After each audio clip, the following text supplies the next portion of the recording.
Everybody. My name is Alexis Donnelly, and today I'm going to be going over type 1 diabetes. I'm pretty much explaining what it is, treatments, diagnoses, um, and future research for it, and kind of what you can do to try to be able to prevent it.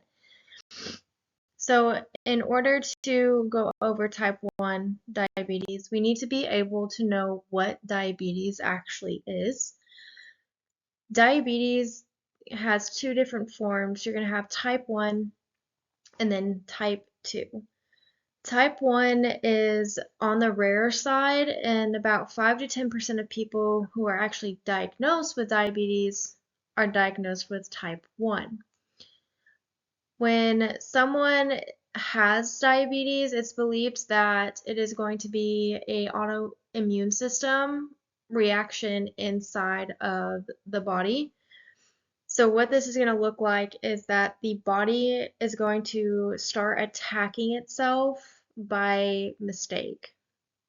So the cells that are inside the pancreas that make the insulin that our bodies naturally produce are actually going to be destroyed so that the person that has diabetes is not going to be able to produce the insulin like everybody else can. Next, we're going to be going over diagnostic testing. There are testing that can be done in order to diagnose somebody with diabetes. Their tests can't really tell the difference between type 1 and type 2. So the testing that is going to be used is actually going to be the same within type 1 and type 2 diabetes. The tests that are available are going to be fasting plasma glucose test, A1C testing, random plasma glucose test, and a glucose challenge test.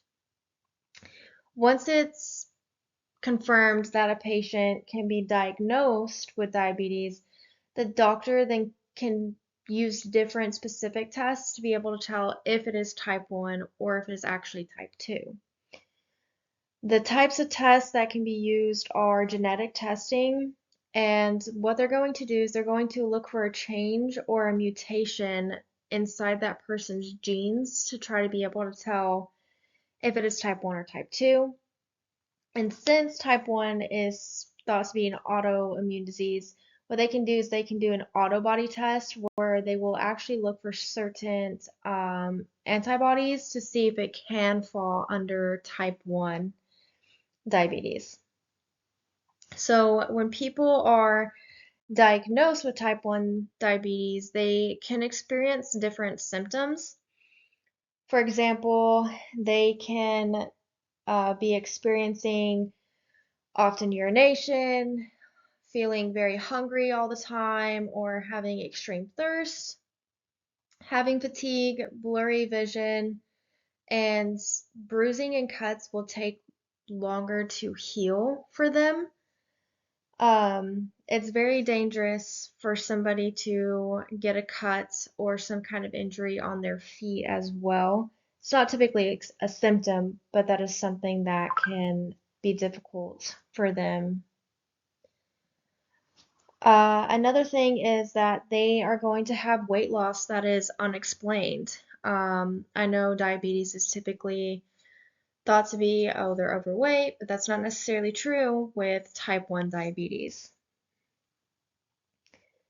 So an example of this is people with type 1 diabetes are typically diagnosed when they are children. However, it can present itself later in life. My sister is actually a type 1 diabetic, and in her late 20s, she fell ill with the flu. And the flu medication actually made her really sick, and it made her diabetes appear, and it actually put her in a coma due to her sugar levels being extremely high, and she was put in a diabetic coma.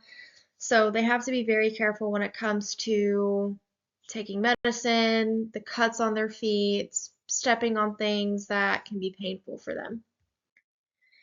So for future research, the FDA actually approved Lentrinta, which is a allogenic pancreatic islet cellular therapy. So what this is going to do is it takes deceased donor pancreatic cells, and it's to be used in adults, but it's going to help them be able to approach its target of glycated hemoglobin. And what this can do is it's going to be able to replace the insulin so they don't have to constantly check and monitor their levels. Um, as well as they can have a insulin pump to help them produce the insulin. Another thing that we can do, which unfortunately it's very expensive and it's not always effective, and it does need further research into this, is having a prosthetic pancreas, which is pretty much what it sounds like. It's going to be a pancreas that's a prosthetic that will work like anybody else's pancreas. So moving on to prevention. Prevention can be done with genetic testing. So they can try to see if your genetics have a potential diagnosis of the disease. And then for people who are closely related to somebody with diabetes, annual testing is recommended. For example, according to an Ingresso study that was done in 2023, 15,000 children are typically tested annually for the insulin antibodies through TrialNet. But prevention will come in 3 stages. It can be done in pregnancy. Pretty much what they're going to be doing is testing the insulin antigens. The second step is interfering with beta cell destruction, and the third is the preventing of clinical onset to try to save the function of the beta cell.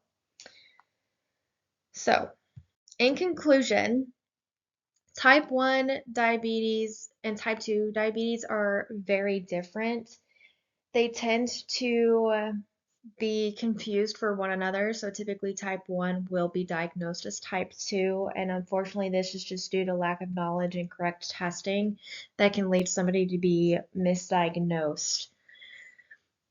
More information needs to be spread about these diseases. There's a lot of common misconceptions about them that aren't true, but weight management, healthy lifestyles, genetic testing, annual testing can help us be able to prevent these, and just having more research done on these diseases. But the future does hold great promise, especially when it comes to the research starting to pick up and being able to help people who are diagnosed with this disease, because it can be very deadly for somebody to have diabetes and not be aware of it. For example, my sister, it almost killed her by having this hidden disease and not catching it when she had it. So it is very important to take these type of diseases seriously and for them to monitor their levels accurately. So resources that I've had, I hope you enjoyed this video, and I hope you have a wonderful rest of your day.